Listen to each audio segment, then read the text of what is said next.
#1 News. Merci de votre fidélité et bienvenue dans ce flash de minuit. Le Sud-Just refuse de suspendre son mot d'ordre de grève. Malgré l'audience avec le garde des Sceaux, selon le syndicat des travailleurs de la justice, les autorités doivent arrêter immédiatement les ponctions sur les salaires et la formation des gendarmes. Maître Pape Sidilo, chargé de la communication du Sud-Just, joint par Pierre-Edouard Faye. Ce qui est ressorti, c'est une seule chose, que la commission technique devant statuer sur les revendications qui sont en latence au niveau du gouvernement va être convoquée pour lundi prochain à 16h au ministère de la fonction publique. Maintenant, sur toutes les autres questions qui ont été abordées, on a eu une convergence de vues sur beaucoup de questions, beaucoup d'équivoques ont été levés, mais les deux questions qui laissent pendantes et qui nous préoccupent fortement, c'est la question de la ponction sur les salaires et la question de la formation des gendarmes et des agents d'administration pénitentiaire pour précariser notre profession, qui ont vu un niet opposé par le ministre de la Justice, Cheikh Tidiane Sy, à notre demande de revoir ces points-là. On n'a pas encore terminé l'évaluation parce qu'on a fait une évaluation au niveau du bureau exécutif national. Maintenant, il y aura une évaluation à partir de demain au niveau des cellules régionales syndicales qui vont se réunir en assemblée sectorielle le jeudi matin pour déterminer la suite à tenir. Maintenant, il est sûr que même le médiateur, on lui a demandé ça. Parce que quand le bâtonnier de l'ordre des avocats se lève pour faire la médiation, il devait d'abord demander à l'autre partie aussi d'arrêter les coûts. Quand il nous demande d'arrêter les coûts portés au ministère en arrêtant la grève, il devait tout aussi demander au ministère d'arrêter la ponction sur les salaires, d'arrêter la formation et ternir l'image de la justice. On suppose qu'on n'est pas encore satisfait en attendant des actes de pacification qui vont être posés par le ministère peut-être sous peu, qui vont déterminer la suite à tenir. Les populations de Diass et Sindia s'opposent encore à l'implantation du centre d'enfouissement technique dans leur localité. Elles ont arboré des brassards rouges et barré la route nationale et annoncent des actions d'envergure dans les jours à venir. Correspondant Tchernodaf. Centre d'enfouissement technique de Sindia. Après des marches et autres formes de protestation qui sont apparemment tombées dans des oreilles de sourds, les populations de Diass ont remis ça à nouveau. Elles ont arboré des brassards rouges et barré la route nationale. Au chapitre de leurs revendications est inscrit en gros caractère non à l'implantation du centre d'enfouissement technique à Sindia. On a fait depuis le début plusieurs manifestations. On a fait un sitting d'abord. Ensuite, on a fait une marche très forte, avec une très forte de la population. Aujourd'hui, on est parti directement sur le site faire une visite et on les a fait savoir que nous, la population, qu'ils arrêtent le travail, ils discutent d'abord avec la population avant de continuer. Ils doivent arrêter. Et la population n'est pas d'accord sur ce projet.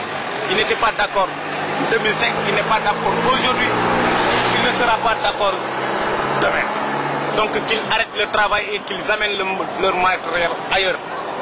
Aujourd'hui, il y a un mouvement spontané et la population a barré la route parce qu'elles sont frustrées. Après Diass, les populations annoncent une action plus énergique et de plus grande envergure dans les prochains jours à Sindia. Réaffirmant leur volonté de s'opposer à la structure, les Diassois annoncent qu'aucun cutus ou blanc-seing ne sera délivré à une quelconque personne pour parler ou agir en leur nom. En tout cas, si on n'a pas gain de cause, s'ils n'arrêtent pas le travail, nous allons passer à la vitesse supérieure. Et qu'est-ce que vous comptez faire par vitesse? Donc ceci, ce n'était qu'un avertissement. C'était un avertissement. Nous, on est des honnêtes citoyens, nous voulons la paix, mais quand même, il faut qu'ils respectent la population. Radio-télévision Walf. Tchernodaf, il fait chaud en ce début de vacances, une chaleur accentuée par les coupures d'électricité.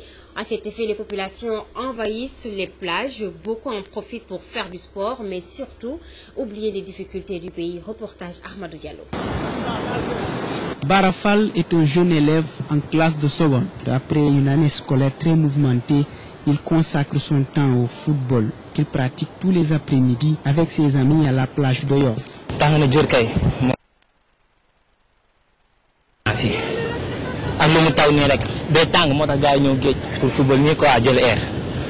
Le sport est l'activité la plus pratiquée par les jeunes à la plage. La plupart d'entre eux cherchent à être occupés, mais dans un corps sain. Man parce que intéressé la ngay football fii lu tax waaw dañoo bëgg entraînement ñoo tàngal suñu yaram ñoo tàngal suñu yaram waaw parce que xam nga parfois dafa baax aussi vacances bi nga jënd di feexal sa yaram aussi parce que entraînement bi tamit dafa baax si nit quoi. Parce que en ce moment tu sais notre nourriture c'est mauvais quoi. En ce moment il faut qu'on essaie d'aller sur la mer pour avoir une bonne santé quoi.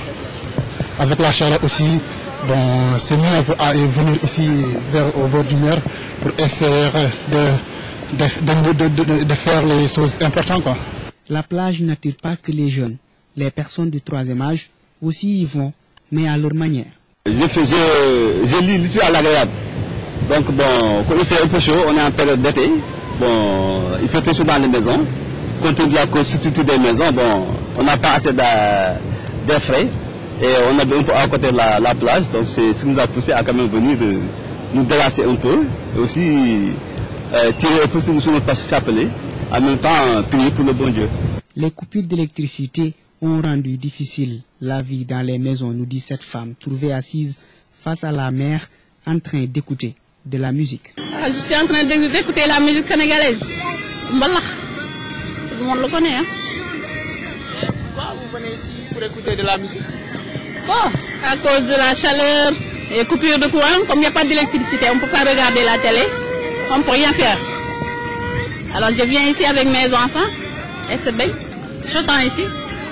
À la plage, on fait du sport, on se promène avec la petite famille en respirant l'air pur. Mais c'est aussi un moyen pour oublier beaucoup de choses, confie ce jeune maçon.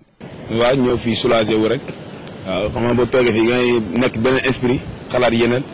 waaw maanaam toog fii rek fàtte yenn yi métti àdduna bi rek waaw. comme yan métti. waaw maanaam dëkk bi ni mu taree rek xam nga rek ceeb bi seer na moyens amuñ ko. waaw man maçon la bu ma xëyee dem naa liggéey bu ma wàccee bu ma amee temps ànd ak sama soxna ñëw fii géej ceene am tuuti brise de mer ñibbiwaat. Si la plage permet à certains d'oublier les difficultés du moment, elle constitue tout de même un danger pour les jeunes qui ne respectent souvent pas les consignes de sécurité. Alors, si vous voulez passer de très bonnes vacances, sans souci, faites beaucoup attention. Merci Ahmadou Diallo, c'est fini pour ce flash d'info. Merci à vous tous de votre attention. Excellente suite des programmes sur Walfadjri. Au revoir.